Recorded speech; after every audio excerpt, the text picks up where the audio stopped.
Hello and welcome to the Sarnia Cinema podcast. This week we're going to be doing something slightly different. We're now going to be doing reviews of up-to-date films, and so they will be up-to-date reviews instead of a fortnight late reviews on our website in little very quick things in word form and not in noise form. Here in noise form we're going to delve into the big films that we've seen recently in a lot more detail, and there will be spoilers, and you know what, you've been warned, so we don't really care.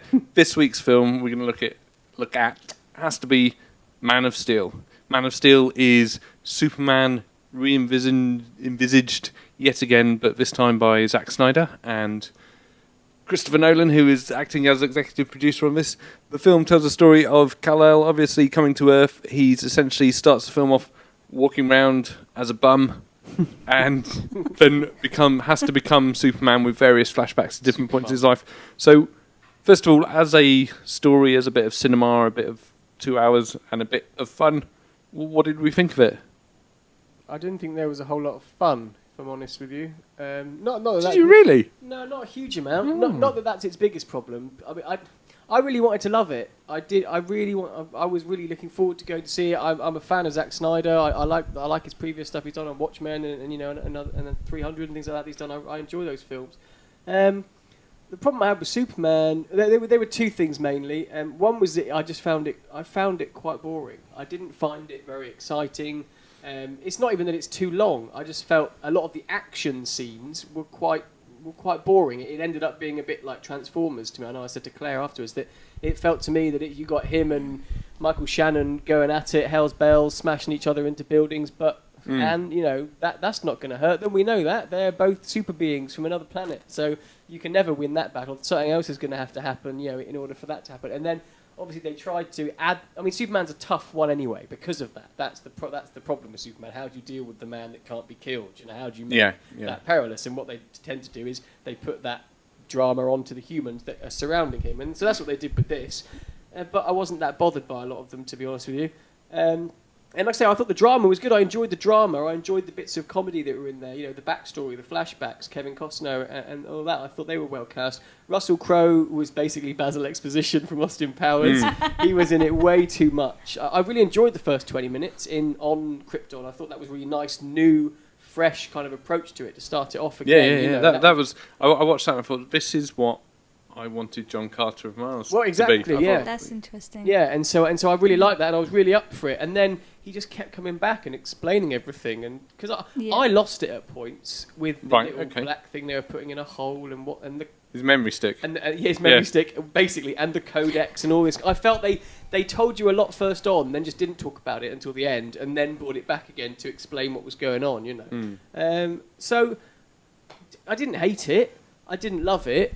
Would I see the sequel? Probably, but they're going to have to work a lot harder to make it exciting. I just didn't think it was very exciting. I even liked Henry Cavill. You know, I thought he was good as well. You know, he's a good actor, and he's got a good chin, which always helps. Very good chin. I didn't like the fact that there was no Clark Kent. They did it backwards. You know what I mean? He's supposed to be growing up, finding his way into society as Clark Kent, and then becoming Superman. For me, it didn't work the other way round. Because how can everyone not possibly look? He has to be Clark Kent first. That's how no one knows he's Superman.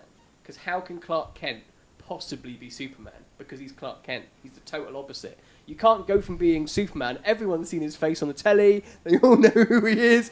And now he's going to put some glasses on and be Clark Kent. Exactly. He's put glasses on. I don't think it works the other way round. There's always a suspension of disbelief there. I get that. But I think it only works because Clark Kent could never be Superman. Because he's such a dweeb.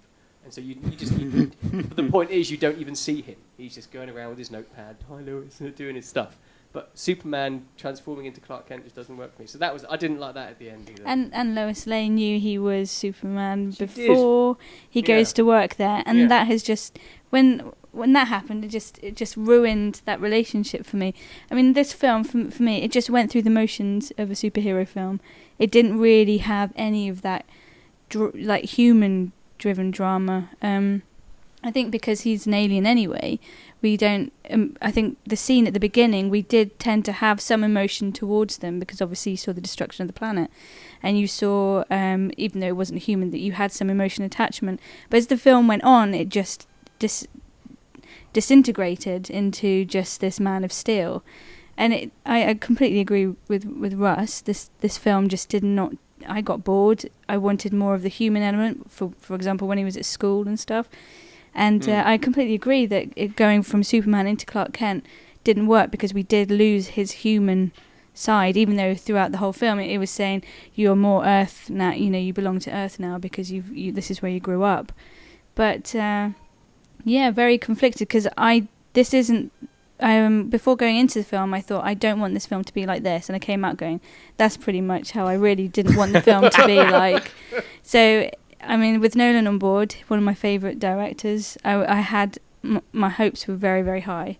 And it just, I was slightly disappointed. I had no attachment to any character either. I didn't care about any character. Mm-hmm. I didn't think, the only person I actually cared about was Kevin Costner. Yeah. Oh, Kevin. Oh, he's brilliant. He was absolutely fantastic. Playing Clark's dad. Clark's dad, yeah. It's just brilliant. It's just like the way he just went, no, let this happen. And that, for me, was the most heart-wrenching part of the film, was when he said, everyone has to see that you don't have this power. And that was the biggest thing for me through the whole film. So, disappointed, but some very, very beautiful moments, but on the whole, no. Okay. Right, yeah. No, I know what you mean, and the sad thing in a way is that the scenes with Kevin Costner are almost pretty much what was in the trailer. Yeah. For it, because definitely. The interesting kind of the meat of the character was all told in these flashbacks, these almost montages of sort of scenes of him growing up, and that was the stuff I was quite interested in, rather than the sort of smashy explosions and stuff. But I still quite like the film. I really enjoyed the start of the film, the sort of like Krypton is another planet, and the like space opera of that. I really enjoyed. Dragons. I liked the concept of him wandering the Earth like came from Kung Fu or something. Just where do I fit in? And and there's an interesting plot point with, I think, the Lois Lane character where she's got this story about this guy who's going around doing stuff. And is it the same guy who's saving these people? There seem to be odd snatches of like almost like an urban legend of someone with some kind of powers, but of course that can't be true. And I think where they sort of threw it away was having her know it was him. Yeah. And they threw away the best thing about the Kevin Costner scenes, because in the trailer there's a scene plays out in the film, obviously to a great extent, but where he saves a busload of kids, and he says, and his dad has a go at him for it. He says, well, what would you have done? Should I have let him die? And the answer is essentially, well, you cannot expose who you are. People won't know it. And that should have been the crux of the film. I think the plotting of this film is, it was over too fast. Should have been, we should have had Amy Adams, who was playing Lois Lane, we should have had her on the trail of this person, but never finding them. Yeah. At the same time, we've got this alien arrival saying, hand over this man, no one knows who he is. Now, I think the film should have been based around, do I now step up and do this? Is this what my dad was talking about? Is this the moment to do it, rather than just being a famous super person or in the employ of government? Should I step up to this? Should I hand myself over and let everyone know who I am? And that should have been his battle for the whole film. And then we could have had like half an hour of smashy, fighty, and stuff at the end. And then, I was even thinking about, it's one of those films where I just keep going over sort of the plot, and they could have had the general who knew it was him, they could have shown him where the ship was, he could have got his uniform, he could have gone off to fight the bad guys. That guy everyone else who went to that ship could have died, and that was all destroyed. So, again, we're back to the stage where no one knows who he is, but he has to go back. And the bit I really liked was the ending, when he became Clark Kent. I thought that was really quite smart, but narratively, I think they've ballsed up for the next movie. Yeah. I don't know what to do about that. All of a sudden, it's no mystery. Of Lois and Clark. Oh, and 200,000 people died. Yeah. Yeah. See, So it's a bit. Like you said. I think it would have been better if she hadn't known. Then the ending is much more interesting because it's she doesn't know and he's right under her nose. But then she'll still have this thing carrying on, and that's what the whole motivation is. Is Lois doesn't know who he is, and so she finds out, and then the dual love of she loves Superman, but Clark loves her. And they're the same person. That's how Superman freaking works. Everyone knows that's how it works. So I don't know. I mean, I suppose because what Nolan did with Batman was he changed everything that could be changed, but kept everything that shouldn't be changed. Yeah. And that's kind of how it works. Yeah. So I just think here they've just tried to change too much. I mean, I read a whole thing about how there was a lot of debate between Snyder and Nolan about the fact that he kills Zod at the end. Superman doesn't kill traditionally. I don't think he's ever killed anyone. He always, sends him to the dimension or puts him in prison or does something. And Nolan didn't want him to kill him at the end. It was something that Snyder and his producer wife, Barbara or Deborah, pushed for, which I think is quite an interesting one. Because I was quite shocked when he, got the hot eyes out and and blew him to smithereens. And it felt it was a bit of an incongruous moment, but I suppose the motivation's there because of what he's done to his family. But I just like I said. But what do you think about Zack Snyder as a director? Because I've got to say, I was more looking forward to this film because of Zack Snyder than I was because of Christopher Nolan. Because I've had enough of Batman. I mean, it was very good, but I've had enough of that. And what I was dreading was that this would be Batman, and I found it wasn't. It wasn't trying to be too Batman-y, which I really enjoyed. And that wasn't a problem for me. I mean, I think Nolan was almost like a safety net brought in by, carried over from Batman by DC just to probably, say it's a marketing ploy, because I think he's just an exec producer, wasn't he? So he's not exactly going to be calling the shots. I think he's more probably down there with story and things like that, But I mean, I thought it didn't make a difference. Like I say, you knew that there was always going to be how do we make him real and how do we bring him into this world, because that's what superhero films have done over the past. Kind of, they either go Spider-Man and go cartoony, or they go this way. And I'm glad it wasn't dark, like Batman kind of ended up, because I don't think it would have suited him, the character. But like I say, I mean, I am a fan of Zack Snyder. I think he's a very competent director, and he's got his own style as well, which is good. I love Watchmen. Watchmen's amazing. And Watchmen's a problem as well, though, isn't it?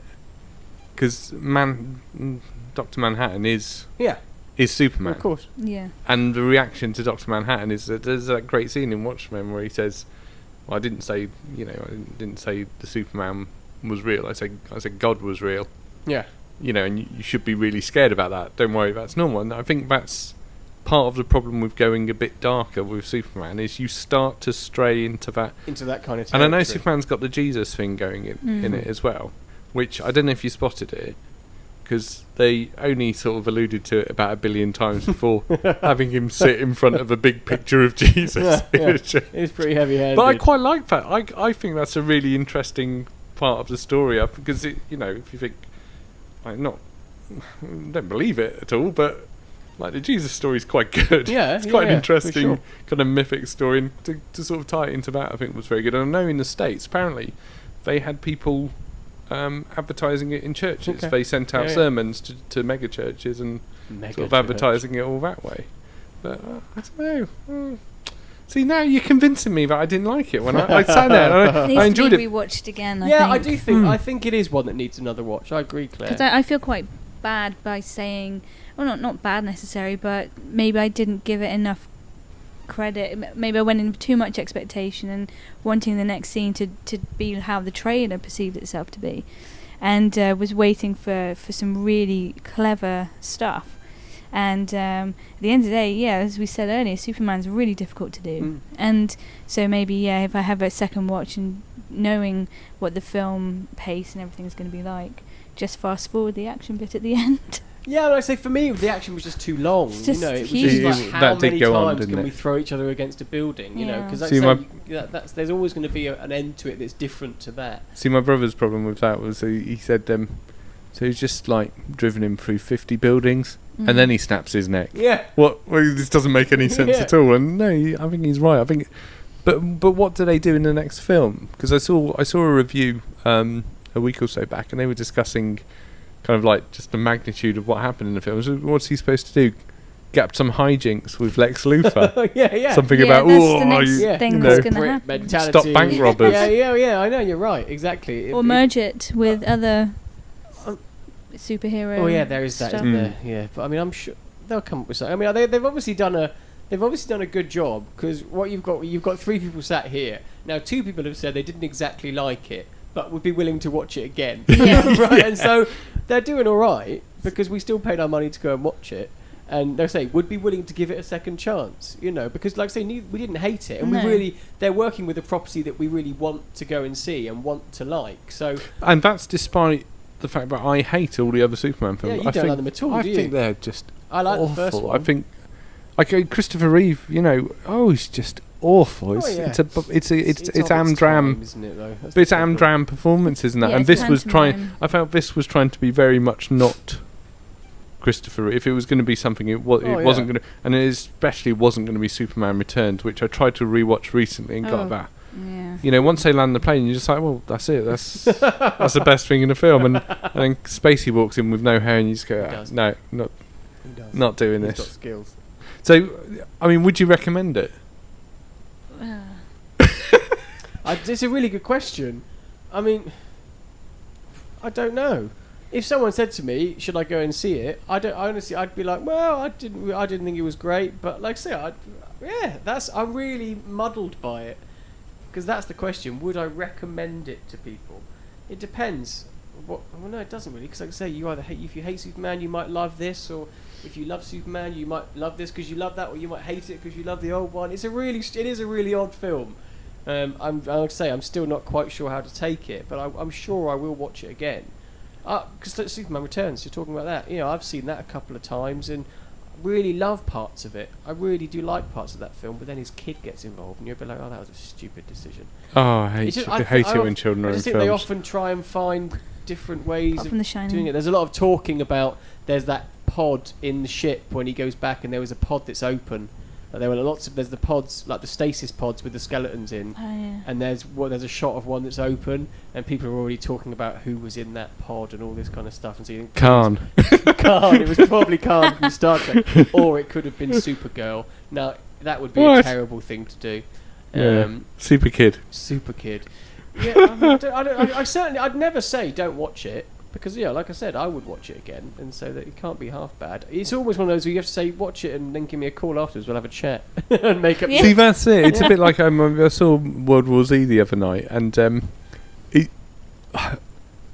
I'm really, and that's a film that I'm really quite torn about, but I would recommend it because I really want to know what people think of it. You really want to go, is this a complete dog or is it good? I'd don't know. rather it was like that than rubbish. I'd always rather. It's like we always say about sci-fi. You'd rather it shot for the moon and maybe failed a bit, but had some massive things to talk about, than just played it safe. Well, hey, Wolverine's out soon, so Yeah. Well, for sure. fill your boots.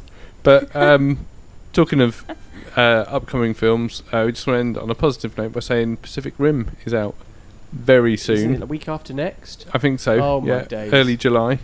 I'm so excited about that film. It is, but that somebody looked at Pan's Labyrinth and then Hellboy, the films which didn't really set the box office on fire at all, and went, this guy. Yeah. What do you want? Essentially, What do you want to do? What do you want to do? Yeah. They've done really well with the home entertainment front. It's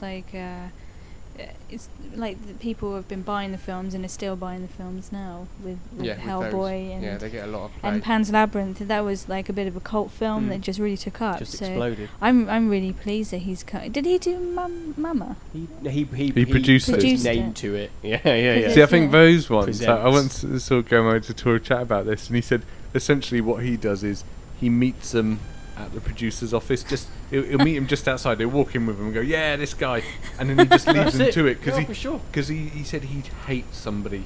He'd hate it if there was someone sat there over his shoulder looking at him. He just goes, "Yeah, this guy. Give him some money. Put my name on a box. Whatever." No, I cannot wait for Pacific Rim to come out. I think it is the 5th or the week after. 5th of July or the week after. I'm really looking forward to it. 5th of July, don't forget, is also A Field in England, Ben Wheatley's new one. On film, it's being released cinema, on demand, and on Film 4 on the same day.